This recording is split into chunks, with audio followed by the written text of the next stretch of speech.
que acontece, na minha visão, é que nós vamos ter um player aí, dentro das empresas, que é um player que já entra desconfiado daquela conversa, o macho alfa, o executivo ninja, que é, digamos assim, iconificado, se é que existe em português, pelo arte da guerra.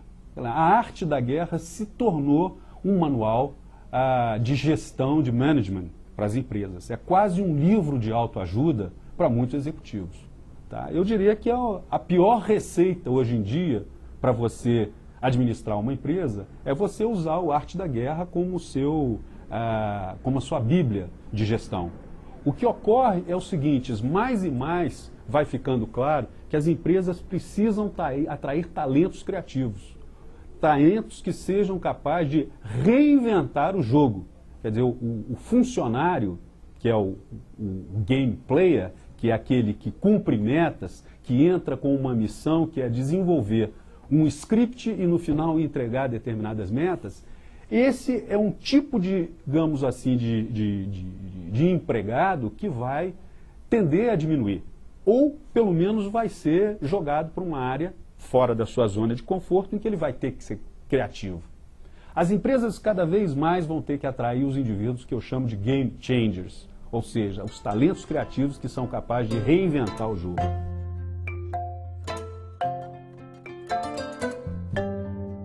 Um diretor de RH conhecido meu dizia o seguinte: o grande problema hoje nas empresas é que você tem 3 gerações distintas. Tá? Você tem uma primeira geração, que é o pessoal que está chegando aos 50, quem já fez 40 e poucos, que são os cansados. Os cansados, eles estão com uma sobrecarga cognitiva que eles são absolutamente céticos, se não cínicos, em relação à inovação. Muitos desses estão procurando a porta de saída, seja através da aposentadoria, seja através de um outro mecanismo onde eu possa, meu Deus, eu não aguento mais essas coisas. A segunda geração são os estressados. É o pessoal entre os 35 e 45, que está correndo o tempo todo. E corre, acredita na inovação, mas não consegue operacionalizar na sua agenda um tempo para aprender os novos truques. E aí nós temos uma terceira geração, que eu diria que são os gamers, que é o que esse diretor de RH falou para mim. Os gamers são aquela rapaziada digital que vê o trabalho como um videogame, que está sempre exigindo novos desafios e que são multitarefas e que são capazes de, ao mesmo tempo, estar no celular, com o iPod ligado, com o seu notebook, o netbook wireless, com a televisão ligada e também o som ambiente. Né? E que estão sempre exigindo tarefas novas. E que o que acontece é que, se eles não veem um incentivo, como nos jogos, a passar para um upper level, tá? Eles dão game over para a empresa. O que eu acho é que existe nesse momento o grande pulo de gato, é que a direção das empresas tem que entender o potencial evangelizador, o potencial educativo da nova geração. De alguma maneira, as organizações que estão indo bem, que estão na vanguarda, elas estão estabelecendo uma ponte intergeneracional, entre gerações, em que estabelece um diálogo entre essa primeira geração dos gamers, tá, e a outra geração que tem uma visão estratégica. Quando você tem essas gerações que são capazes de conversar, você tem uma educação mútua. Um ensina o outro a trabalhar com ferramentas e o outro entende uma visão estratégica.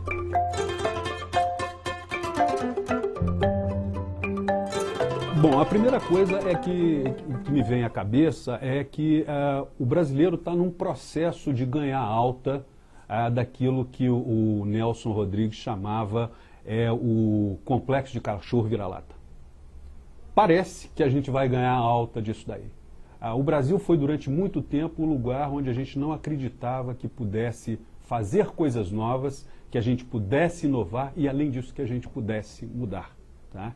Essa realidade começa, se já do lado de fora, como eu disse, a minha ex-chefe nas Nações Unidas, uma indiana, me dizia isso daí, que a gente subestimava as realizações e a potencialidade do Brasil em termos mundiais.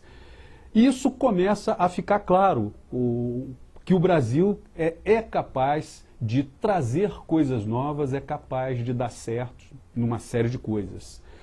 Eu diria, inclusive, o seguinte, hoje a minha expectativa não é mais da gente conseguir mais uma Olimpíada ou uma Copa do Mundo. Eu acho que a gente está precisando começar a pensar em ganhar alguns prêmios Nobel.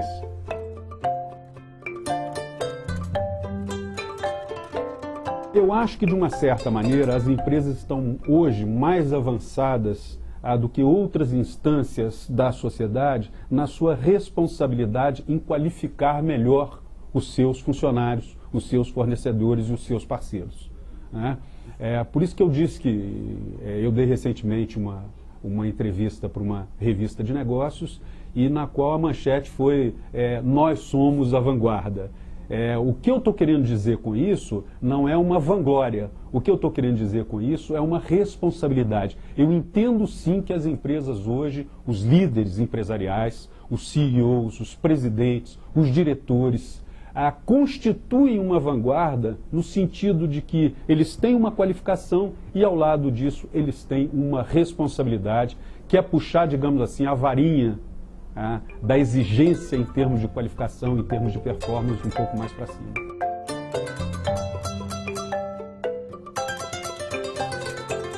O motivo de um otimismo estratégico com a entrada em cena de uma classe média que efetivamente seja significativa do ponto de vista quantitativo é que até mais ou menos o princípio desse século, o princípio desse milênio, nós não chamávamos na classe média uma classe qualitativa e quantitativamente expressiva. Ou seja, o mercado brasileiro era basicamente A e B, onde B, em torno de 12%, era a chamada classe média. Com a emergência do Czão, e o Czão levando a reboque o D e o E, o que acontece é que pela primeira vez na vida nós temos na história do país, e alguém já falou esse tipo de expressão, e quando usa isso daí eu fico meio com a pulga aqui atrás da orelha, mas de qualquer maneira, é fundamental para que você tenha uma nação com um desenvolvimento sustentável, você ter uma grande classe social que vai ser o mercado consumidor. Mas não apenas o mercado consumidor, mas você precisa ter aqueles que vão ser cidadãos, contribuintes e consumidores. O Czão e o D e o E hoje em dia já são consumidores e são cidadãos.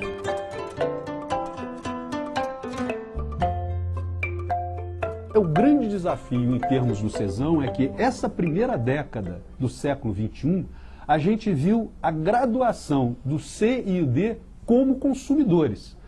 Porém, como consumidores de produtos, digamos assim, que são uma necessidade básica, que é de geladeira, uma necessidade básica para alguém que está ingressando na sociedade pós-industrial. A geladeira, o telefone, a mobilidade, comida, todas essas coisas o Czão vem conseguindo conquistar.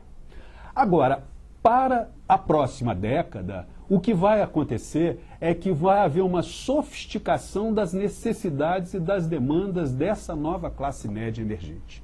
Essa classe média emergente vai descobrir que, na verdade, a bolsa isso, bolsa aquilo, não é suficiente. Vão precisar de serviços públicos de qualidade, e isso a gente sabe que não tem, que é educação e saúde, e vão precisar de outros produtos que constituem, digamos, uma cesta básica para uma nova etapa civilizatória que a gente vai, que é a sociedade digital global.